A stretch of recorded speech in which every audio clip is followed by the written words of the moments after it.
کسی کے دعوت نہ دینے پر اعتراض کرنے والا، ناراض کرنے والا کمینہ ہوتا ہے۔ پریشان ہو گیا، اللہ وہاں بھی آتی کہتے مصیبت یہ نکاح نہیں کر سکتے، بقیہ سب کچھ کر سکتے۔ شادی جسے نکاح کہتے ہیں،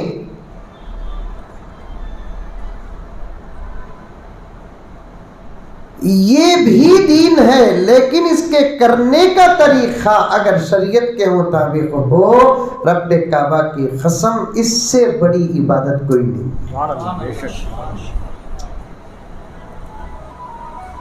معمولی عبادت نہیں ہے نوشا، ایک ایسی عبادت میں آپ قدم رکھ رہے ہیں اور داخل ہو رہے ہیں کہ اس سے نکلنے کا کوئی راستہ، کوئی وقت ہی نہیں۔ نماز میں داخل ہوں گے تو نکلنے کا وقت ہے، 4 رکعت کے بعد نکل جاؤ، 3 رکعت کے بعد نکل جاؤ، 2 رکعت کے بعد نکل جاؤ۔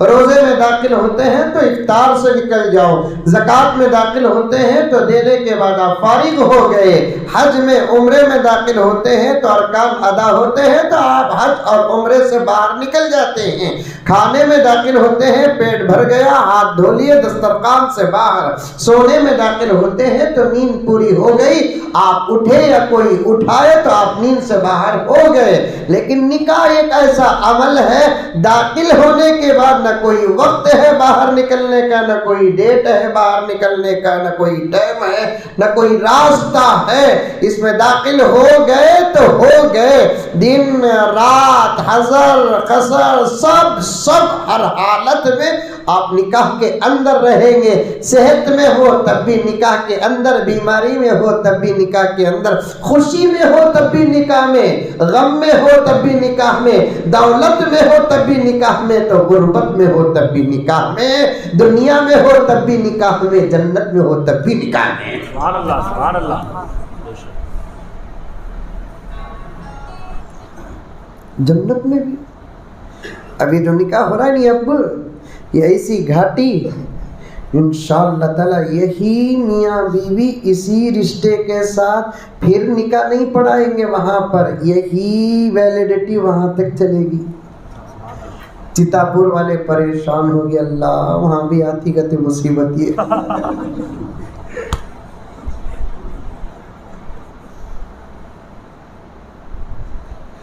بہت بڑی عبادت ہے یہ۔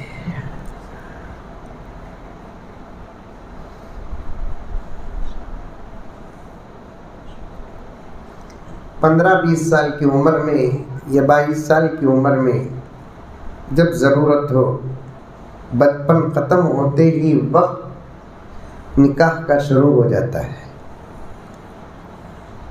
اب یہ دنیا کی حکومتیں پاگل ہیں، پاگل۔ 18 سال سے پہلے نکاح نہیں کرنا، 21 سال سے پہلے نکاح نہیں کرنا، کتنی بے وقوف حکومت ہے۔ نکاح نہیں کر سکتے، بقیہ سب کچھ کر سکتے۔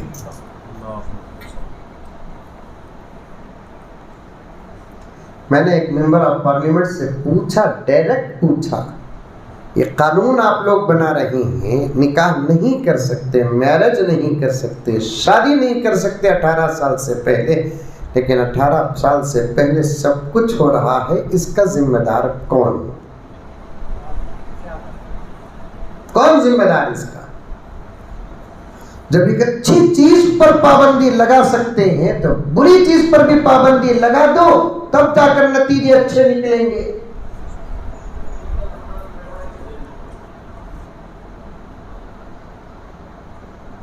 اٹھارہ سال سے جا کر اب 21 سال تک کیسے قانون ہے؟ دیکھو، جن کو شادی کرنے کی طاقت ہے انہوں شادی نہیں کرنا بول کر ایک قانون ایسا بھی رہنا، دنیا میں کوئی مرد بغیر بیوی کے نہیں رہنا۔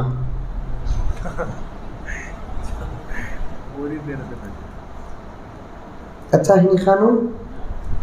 انشاءاللہ میں پی ایم بنیا تو بنا دوں انشاءاللہ ضرور۔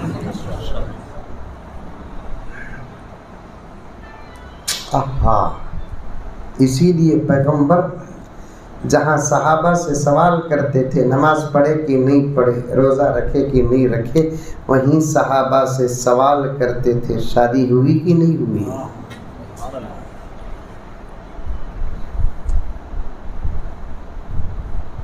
حضور پوچھتے تھے شادی ہوئی نہیں ہوئی. یہاں دو مسئلے نکلتے ہیں، مولانا کے حوالے سے عرض کر رہا ہوں، توجہ سے سنیں، پوائنٹ نوٹ کریں. حضور صلی اللہ علیہ وسلم صحابہ سے پوچھتے تھے شادی ہوئی. 3 روایتیں مختلف صحابہ کے اس عمل پر سند اور گواہ ہیں. پیغمبر پوچھتے تھے شادی ہوئی؟ کوئی صحابی کہتا کہ نہیں ہوئی تو آقا مصافحہ نہیں کرتے اور کہتے کہ میں شیطان کے بھائی سے مصافحہ نہیں کرتا.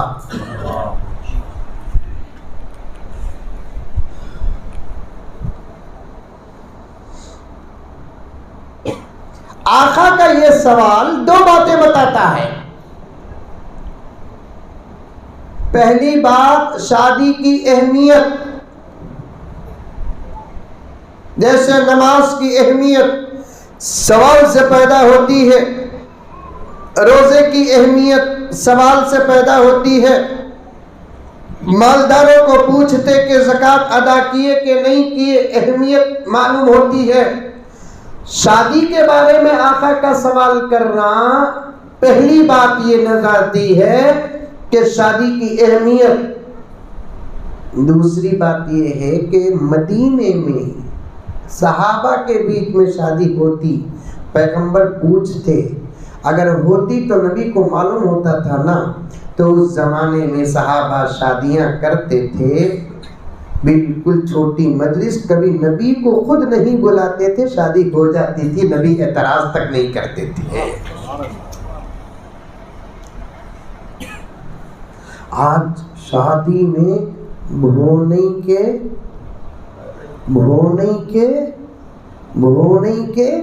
چچاکو ہاں تک بلانا.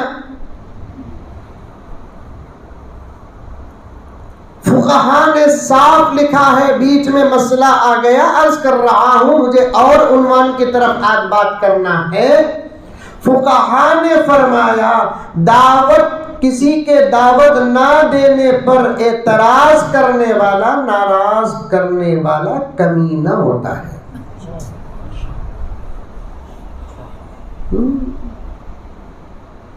کلوز دوست میرے، لیکن ضروری نہیں مجھے دعوت دینا. اگر انہوں مجھے دعوت نہیں دیے، ان کے گھر کی دعوت کی خبر مجھے پہنچی، کیا بھئی دعوت ہوئی؟ کہتے نا ہاں حضرت دعوت، ماشاءاللہ اللہ قبول کرے بھی آپ کی، تب مجھے بلائی نہیں. کیسے جی دوست تمہیں؟ اس کے بعد سے دوستی کٹ. میں مریا تو تمہیں آنا نہیں، تمہیں مرے تو میں نہیں آنا. چل رہا ہے نہیں چل رہا ہے؟